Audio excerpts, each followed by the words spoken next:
Weekly News Koarmada RI edisi minggu pertama bulan Januari tahun 2023. Rangkuman berita sepekan hadir bersama saya, Serda Cindy. Dan inilah liputannya. Menyongsong awal tahun 2023, Koarmada RI menggelar doa bersama demi kehidupan yang lebih baik di tahun 2023 yang dilaksanakan di tempat ibadah yang berada di Koarmada RI. Kegiatan doa bersama dilaksanakan sesuai agama dan kepercayaan yang dianut. Anggota yang beragama Islam di Masjid Al-Muttaqin.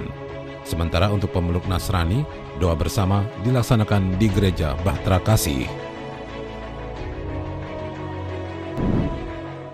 Komando Armada Republik Indonesia atau Koarmada RI menindaklanjuti pengarahan Kepala Staf Angkatan Laut Laksamana TNI Muhammad Ali pada entry briefing dengan meneruskan kepada jajaran di bawahnya yang disampaikan Kepala Staf Koarmada RI Laksamana Muda TNI Yayan Sofyan pada apel khusus Senin 2 Januari 2023 di lapangan Arafuru, Mako Koarmada RI, Jakarta Pusat. Kas Koarmada RI menyampaikan pengarahan Kasal, yaitu pertama sebagai komponen utama pertahanan negara, TNI Angkatan Laut harus kuat. Yang kedua, dalam hal keamanan laut harus dapat mencegah, mengatasi dan mengeliminir semua tindak pidana dan kegiatan ilegal di dan atau lewat laut. Ketiga, TNI Angkatan Laut harus solid dengan matra lain serta sinergis dengan semua komponen bangsa, termasuk Polri, pemerintah daerah, maupun kementerian dan lembaga. Keempat, mendukung program kemandirian industri pertahanan dan meningkatkan penggunaan produk dalam negeri. Dan kelima, jaga netralitas TNI dalam percaturan politik, khususnya menjelang dan selama Pesta Demokrasi 2024. Komando Armada Republik Indonesia di awal tahun 2023 melaksanakan olahraga bersama yang dipimpin langsung Panglima Komando Armada Republik Indonesia Laksamana Madya TNI Heru Kusmanto bersama prajurit dan PNS Koarmada RI di Mako Koarmada RI, Jakarta Pusat. Kegiatan olahraga bersama prajurit dan PNS yang diikuti Kas Koarmada RI, Laksamana Muda TNI Yayan Sofyan beserta seluruh pejabat utama dan Kasatker Koarmada RI tersebut didahului dengan senam SKJ 88 di lapangan apel Arafuru, Mako Koarmada RI, dan dilanjutkan jalan sehat bersama secara terpimpin keluar keliling Mako Koarmada RI. Pada kesempatan olahraga bersama di Koarmada RI ini menjadi berbeda karena dilaksanakan pembagian door prize atas nama Kepala Staf Angkatan Laut Laksamana TNI Yudo Margono yang saat ini telah menjabat sebagai Panglima TNI sebagai tali kasih kepada seluruh prajurit dan PNS Koarmada RI. Selain itu juga menerima tambahan door prize dan hadiah hiburan dari Pang Koarmada RI. Komandan Penyelam dan Penyelamatan Bawah Air atau Dan Kopeba Koarmada RI Laksamana Pertama TNI Ferdi Hendarto Susilo dengan didampingi Kadispotmar Koarmada RI Kolonel Laut Plot Joko Priatin meninjau langsung ke lokasi evakuasi truk yang tercebur di Pelabuhan Merak, Banten. Sebelumnya telah terjadi truk tercebur, satu unit truk yang jatuh ke laut pada saat hendak memasuki kapal motor penyeberangan atau KMP Labitra Karina yang terjadi di Dermaga 5, Pelabuhan Penyeberangan Merak pada Rabu malam 28 Desember 2022 lalu.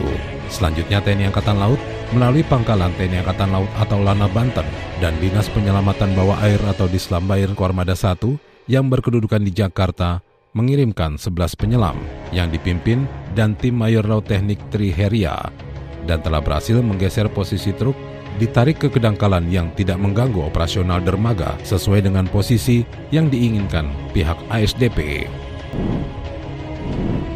Panglima Komando Armada Republik Indonesia Laksamana Madya TNI Heru Kusmanto memimpin acara pengambilan sumpah, penandatanganan Fakta Integritas, dan pengukuhan jabatan Kepala Dinas Potensi Maritim atau Kadispotmar Koarmada RI dan Kepala Dinas Hukum atau Kadiskum Koarmada RI di Lons Macan Kumbang, Mako Koarmada RI, Jakarta Pusat. Pada acara tersebut dikukuhkan Kepala Dinas Potensi Maritim atau Kadispotmar Koarmada RI, Kolonel Laut Plot Joko Priatin, yang sebelumnya menjabat sebagai Paban Puat Potmar Aspotmar Pang Koarmada RI, dan Kepala Dinas Hukum atau Kadiskum Koarmada RI, Kolonel Laut Khusus Wahyu Nugroho, yang sebelumnya menjabat sebagai Kadiskum Koarmada 3. Asisten Operasi Pangkoarmada RI Laksamana Pertama TNI Haris Bima Bayuseto mengikuti rapat evaluasi latihan 2022 dan proyeksi latihan 2023 yang dilaksanakan di Mabes TNI Angkatan Laut Cilangkap, Jakarta Timur. Pada rapat yang dipimpin Wasop Kasal, Asopang Koarmada RI berkesempatan memaparkan sosialisasi Koarmada RI dan Prosmek Hubja Koarmada RI terhadap satuan samping dan satuan bawah. Selain itu dibahas beberapa evaluasi terhadap latihan yang telah dilaksanakan TNI Angkatan Laut selama tahun 2022 dan proyeksi latihan di tahun 2023. Baik perencanaan maupun penyiapan yang harus dilaksanakan.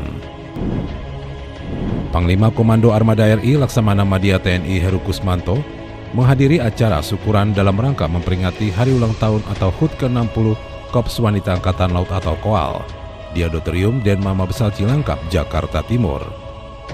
Syukuran dipimpin langsung Kepala Staf Angkatan Laut Laksamana TNI Muhammad Ali yang didampingi Ketua Umum Jala Senasri Nyonya Vera Muhammad Ali selaku Ibu Catra Ratnanggadi Jala Kanyasena.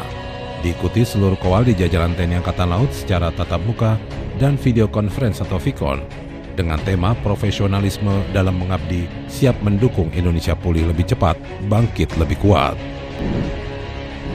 Kepala Staf Komando Armada RI Laksamana Muda TNI Yayan Sofian memimpin rapat staf Koarmada RI yang dihadiri seluruh pejabat utama dan Kasatker Koarmada RI di Mako Koarmada RI Jakarta Pusat. Pada rapat perdana di awal tahun 2023 ini, Kas Koarmada RI membukanya dengan menyampaikan beberapa arahan dari Pangkoarmada RI Laksamana Madya TNI Heru Kusmanto, terutama yang berkaitan dengan program kerja Koarmada RI di tahun 2023 yang selanjutnya dibahas beberapa materi, mulai dari kedisiplinan prajurit dan PNS, keamanan di lingkungan Mako dan perumahan, ketertiban di lingkungan kerja, dan kebersihan di lingkungan Mako Koarmada RI. Pada kesempatan rapat staf tersebut, dibahas pula tentang pengarahan Presiden RI yang disampaikan Kepala Staf Angkatan Laut Laksamana TNI Muhammad Ali pada entry briefing untuk ditindaklanjuti oleh setiap bagian terkait di Koarmada RI. Demikian Weekly News Koarmada RI minggu ini. Koarmada RI sebagai pemersatu kekuatan Laut Nusantara. Eka Pada, Banda, Jala Nusa. Jala Seva, Jaya Mahe.